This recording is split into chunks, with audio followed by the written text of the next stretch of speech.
So it's all about what you reveal into the world that makes it beautiful and that shows your beauty. And so with the names of the lip glosses, that one there you have is called Impressive. Yes, I love that. Yes, Impressive. I am impressive. I'm wearing Iconic. I am iconic. It's just like all the names influential. I am important. I want you to put that on your lips to remind yourself, because no matter all of the big moves we make, some of us have been told other things about ourselves. Yes. And also you walk in the office and sometimes people don't appreciate you or they don't respect you. And sometimes you have to remember, I am iconic. Like she's a moment. Like I'm coming here, I'm bringing in things that I need to do. I am important. What I have is valid. I need to speak up in the boardroom. I need to raise my voice on this issue. Hello, Money Movers. Welcome to another episode of Her Money Moves. And today, it is my honor and privilege to have a very special guest who is a beauty mogul of LAMIK Beauty. And she is from my hometown of Houston, Texas. Give it up for Kim Roxie. Yes! You know what? I'm going to do the applause. How about that? I love it. Thank you for having me. Can you share a little bit about your background and, how you ended up on this journey of founding LAMIK Beauty? So I'm Kim Roxie, Kimroxie, and I'm the founder and CEO of LAMIK Beauty. And I always love to start with, I was kicked out of high school at 16. And that's sort of like my mic drop, like take that in for a second and then go Google me, right? Like, take that in for a second. And I always share that because I want people to know that you don't have to start from perfect. You start from where you are. So grew up here in Houston, on the south side of Houston, ended up, getting kicked out of high school and being in alternative school is where I hit my rock bottom moment and where I felt like it defined me. And it made me realize, Kim, it's up to you. Like in this moment, you're over here at this alternative school. Everybody talked about you. You sort of been dismissed. People told you you're not going to be able to go to college. Right then, I got introduced to naysayers at that age. But it prepared me.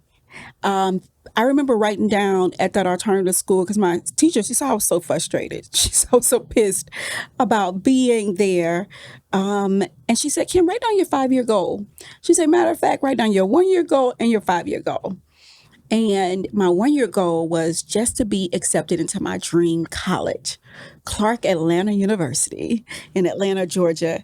My 5-year goal, all I could write because I couldn't see beyond the forest that I was in, was I want to be successful. And 1 year later, I was accepted into my dream school. And so, applied anyway, even though people told me, you're not going to get in. Applied anyway. And then 5 years later, I was opening up my own makeup shop in Houston, Texas at Sharpstown Mall. But I had a store upstairs in the mall there. And when I took out my lease, I was 21 years old. And that's where all the magic began. And I had no customers opening up that makeup shop. And I had to go down to the food court and talk women into coming down. I talked to them about their kids, about what's going on in their life. I was like, just come down, let me show you something real quick. I was like, I could do your makeup. And so that's how I built a clientele for my makeup shop. Ended up keeping it open for 14 years. Actually, the mall went into bankruptcy, not my business. And so I had to move from there. I ended up finding a location in the River Oaks area of Houston, and opening up my store there. And again, I'm still 25 years old when all this is happening. And I made myself a job. My business was my first professional job. So I was learning how to be a professional. At the same time, I'm a business owner. I got other people working with me, and I'm learning how to be a leader all on the job. So my upbringing is so important to all of the skills that I had to use as a professional, as an adult. Wow. Amazing. Well, can you tell us about, the work and the mission of LAMIK Beauty? Yeah. So LAMIK, after running that makeup shop, a couple things happened. One, my mom, who gave me $500 to help me open up that makeup shop, ended up being diagnosed with breast cancer, and it metastasized. And so she passed away from metastatic breast cancer. And my mom loved makeup. Oh my goodness. And people were like, because she passed away at 62. And some people said, oh, she was so young. She was this, she was that. I was like, but her dreams came true, though. Wow. My sisters even said it. They were like, Mama loved makeup. Like LAMIK, like when she could come in that makeup shop and get her makeup done, get her eyebrows and her eyelashes, like this was a dream world to her. This is her Barbie world, if you put it that way. And so her dream came true, And so That is so powerful. Every day that you wake up, it's like you're honoring your mother and her dream. That is so special, Kim. it is. And thank you for pausing just to like take that in. Because there might be someone who's listening that's dealing with grief, or whatever that might be, or just lost in different areas. And how we honor and how we show up can be a part of our healing. And so I looked at that, but I looked at the ingredients inside of makeup because we were trying to figure out where did this breast cancer come from. It wasn't like prominent in our family and all of that. So I'm just trying to figure out what's happening here. And so through my research, I found that 75% of beauty products marketed to women of color, Black and brown women, are toxic. Most of the marketing that comes to us, the products are toxic for us. We're seeing it now. The backlash with talc and the lawsuits that are going on. And talc is in all of your face powders, it's in your eyeshadows, and all these different products. Then parabens. Everybody's learning about parabens now. They're like, no parabens. These are the things that I started to learn about that I was like, I got to create a makeup line that does not consist of this. Because people should be able to love makeup, but not put themselves at risk. And so I ended up meeting a chemist who had retired from Estee Lauder. He had connected me to his former coworker, and destiny would have it. He was building a cosmetic manufacturing facility here in Houston, and we partnered and worked together, and he's producing my products there and manufacturing them there. And so for most people, most brands are made overseas, no real insight. But here it's made in our hometown here in Houston. Yes, it's an oil city, barbecue, football, and makeup. And so that's what's happening here. But that's what we did. And the thing that really got me going, because I'm all about, and that's why I'm so excited about this podcast, I'm all about economic justice for women. And what I realized was, and my research shows it, McKinsey just did a big report about this. 9 times, women of color spend 9 times more on beauty products. So we spend more, but we're getting the worst products marketed to us. That don't make sense. No. And so what I'm doing and what we're doing and what others in the sphere, because I know I have other beauty founder friends that are working on this as well, making body care products, making hair care products that we can use, feel good about using, have input on, products that also serve us and serve our skin tones and complexions and textures of hair, but that are made with better conscious ingredients. So I'm proud to say that we are the first Black-owned clean makeup brand to launch onto Ulta as a conscious beauty brand. I'm not proud of the fact that we're the first Black-owned clean makeup brand there, because that should have been happened. But I am proud of the fact that we are a part of the conscious beauty, where they comb through all of the ingredients and all of those things to make sure they're good. We're on Ulta.com. We're online only right now. We're also on HSN. And with HSN, you have to have, if you want to be clean, you have to go through a certification. You have to send the products out to a lab. They test it independently. We went through all of that, and we're HSN certified clean brand as well. Wow, congratulations. Thank you. And thank you for being fearless and being a pioneer so that you can open doors for more women. So you might be the first, but you won't be the last. That part. Yeah. That part at all. Always making recommendations. I'm always working on events, always working on things to bring more women along, always advocating, making recommendations. Because to your point, as soon as I go in, I'm pulling up chairs for all of us. So tell us a little bit about this glow gloss. I cannot wait to try this. So the Glow Gloss is one of our new babies. Glow Gloss is basically if a lip oil and a lip gloss got together and made a baby, it's a Glow Gloss. So I have it on a day. It's not sticky. It's moisturizing. It's hydrating. It comes in like 6 different shades that can fit every one of your personalities, I'll say. But I love the names. So every name is about an affirmation. So LAMIK, the brand, has a meaning. LAMIK. It stands for love and makeup and kindness. Because love and kindness is your true makeup. Because beauty is revealed and not applied. So it's all about what you reveal into the world that makes it beautiful and that shows your beauty. And so with the names of the lip glosses, that one there you have is called Impressive. Yes, I love that. Yes, Impressive. I am impressive. I'm wearing Iconic. I am iconic. It's just like all the names, influential. I am important. I want you to put that on your lips to remind yourself. Because no matter all of the big moves we make, some of us have been told other things about ourselves. Yes. And also you walk in the office and sometimes people don't appreciate you or they don't respect you.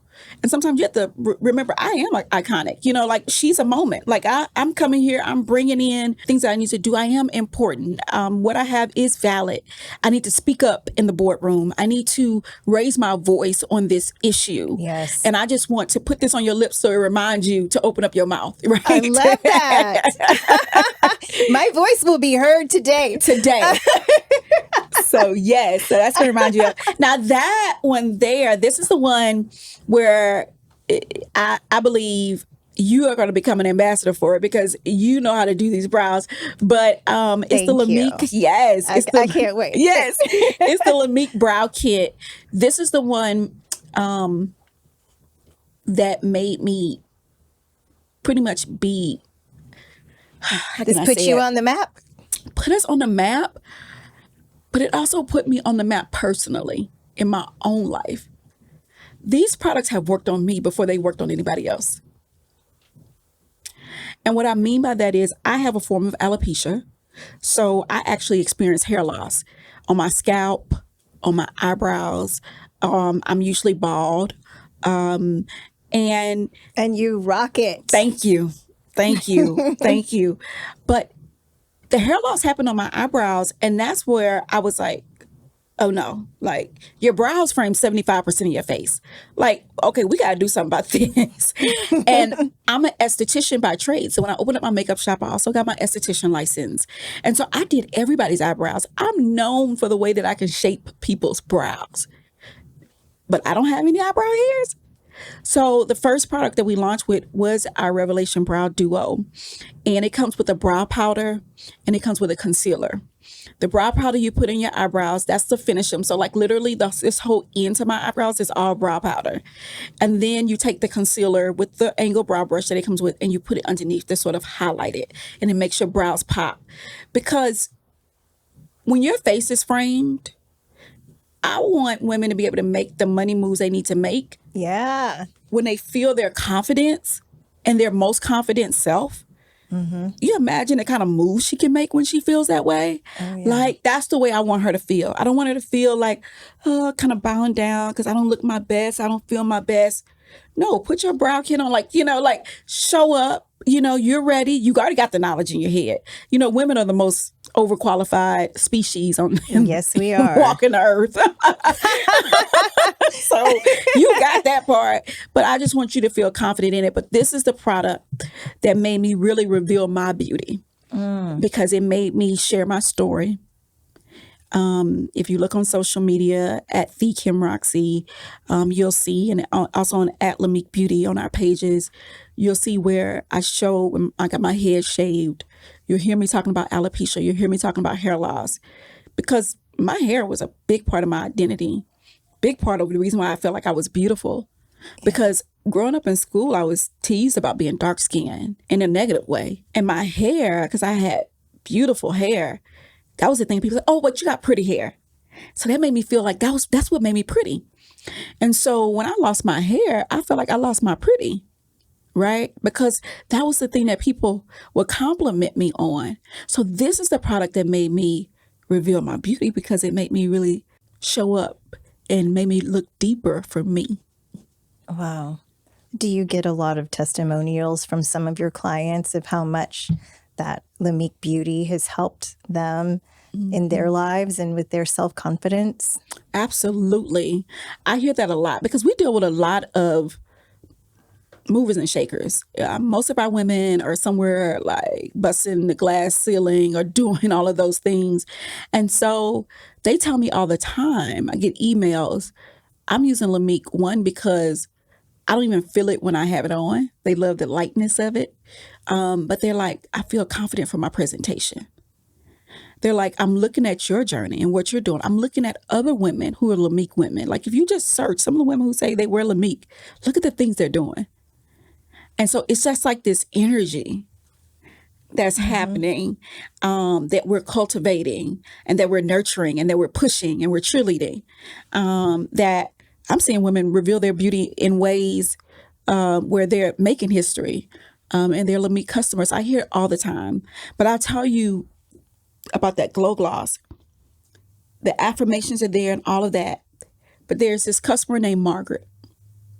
Margaret, before buying LAMIK, before trying our lip gloss, would get upper respiratory infections from the product she put on her lips.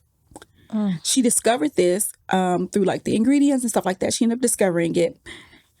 She was like, I had did a capsule collection of lip gloss right around like 2020 during the pandemic. And I was like, y'all, this is just a limited collection. That's going to be it. Well, she tried the lip gloss, all of that. Oh, when we were like, okay, she reached back. Okay, I need some more of that gloss. Oh, no, it's discontinued. We're not doing that anymore. We're launching our products in phases. We weren't ready for lips yet to just like take that on fully. She was like, oh, no, I need that. And that's when she shared her story with me. She was like, I used to get upper respiratory infections from lip gloss. She said, I went from getting 2 to 4 upper respiratory infections a year to not getting 0. She's like, no, I need you to bring back that lip gloss. Like that. I'm going to need that.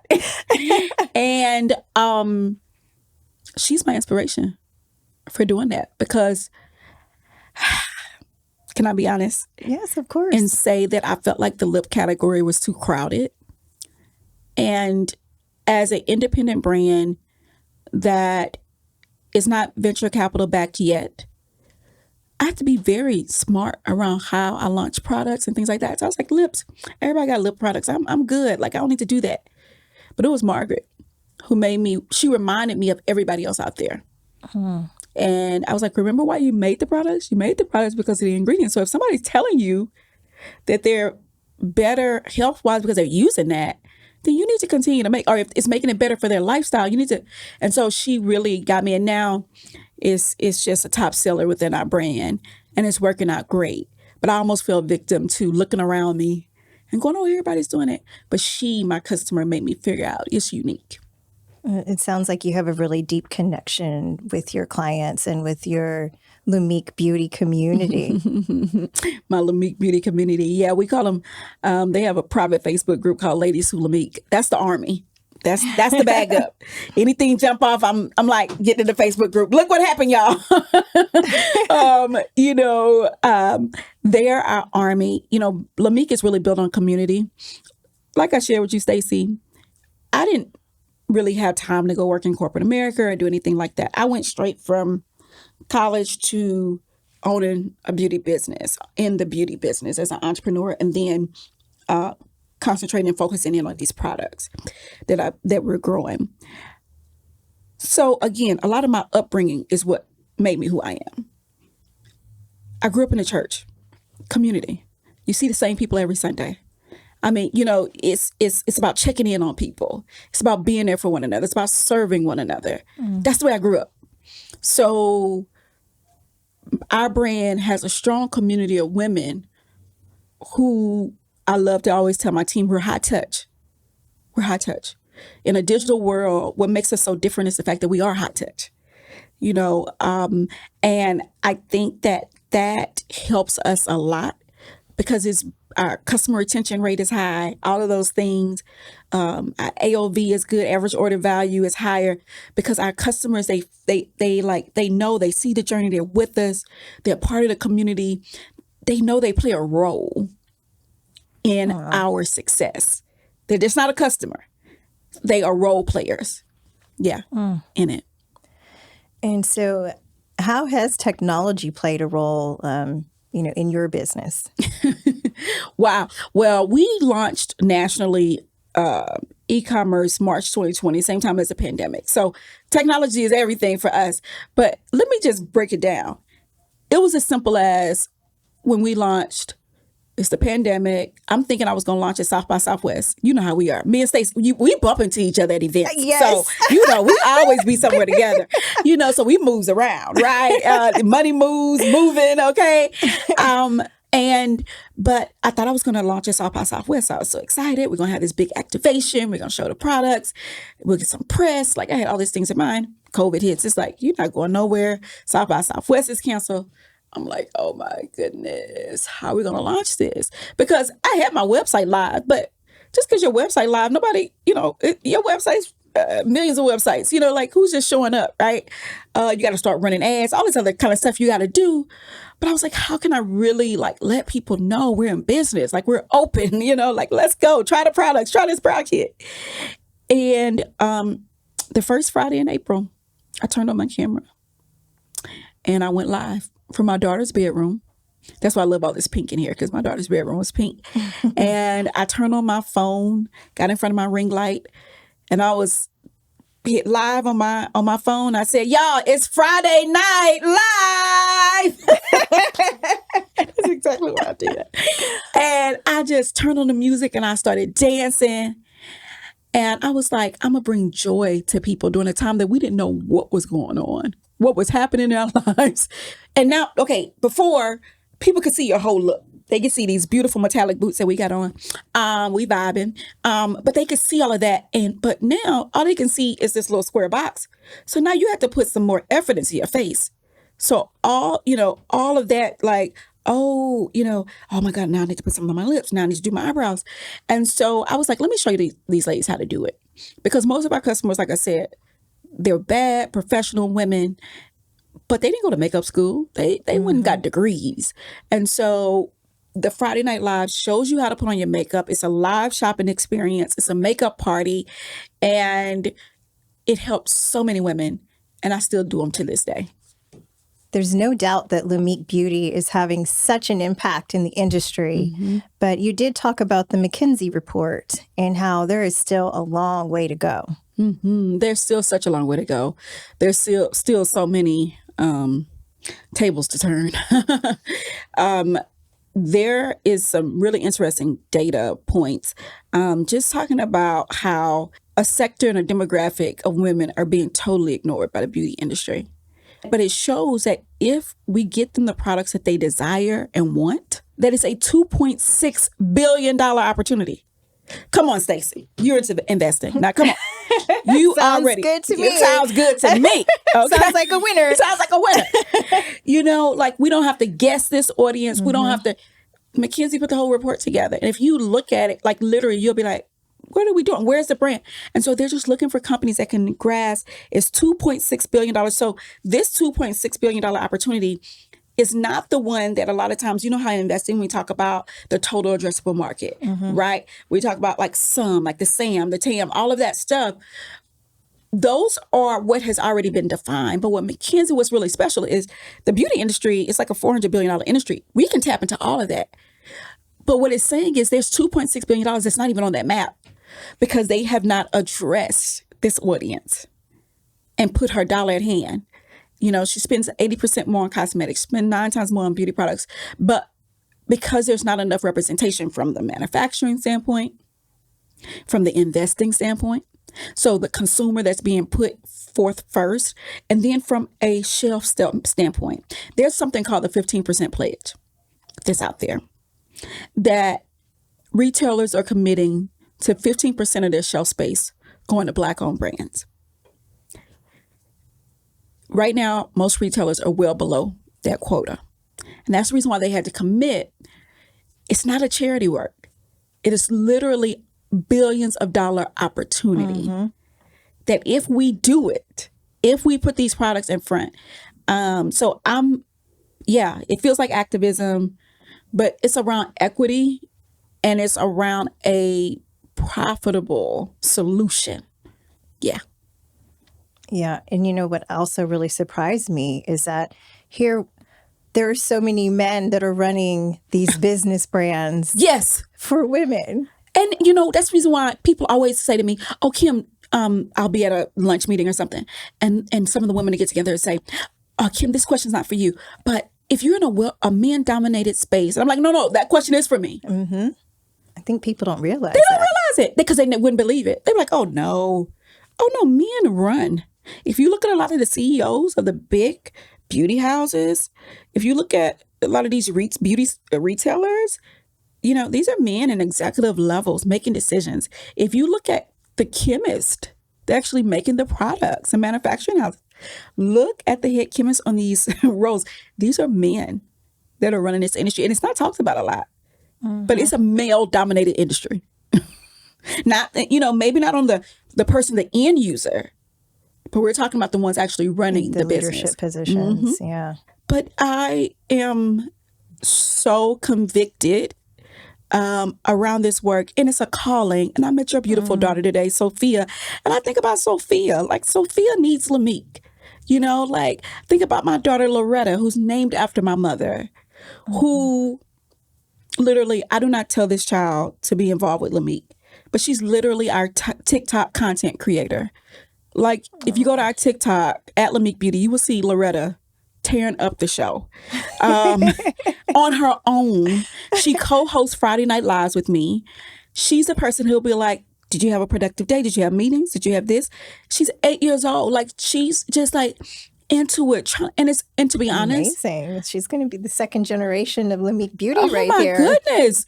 You know, she is just, but it's also like motivating. And it's the motivation I need because I can be honest and say, and I love to share because everybody's in different industries that they're probably like fighting and building and because they don't tell you that when you break the glass ceiling that you're going to have cuts, that you're going to bleed. You know, we talk about breaking the glass ceiling, like, but I got cut when I broke that glass ceiling. So, I mean, you have shared this incredible, remarkable journey of strength and resilience. And I mean, wow, it's really going to be interesting to hear, what are you dreaming bigger about next? What I'm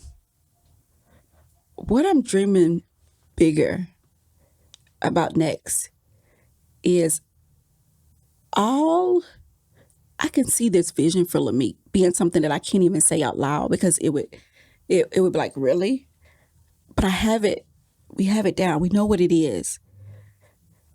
I have to continue and not choke on the dream. So my whole thing is I see a vision for LAMIK's place in this world and what's going to happen. I just can't choke on the bigness of it. And I got good women around me, like yourself, who are making sure that we do that. And we're going to raise this money, so we're going to be good. Yes, you are. Well, thank you so much for being here today. Thank you for having me. What an incredible story. Yes. And just look forward to continuing collaborating and partnering together. Absolutely. There's great things in store for us. Yes.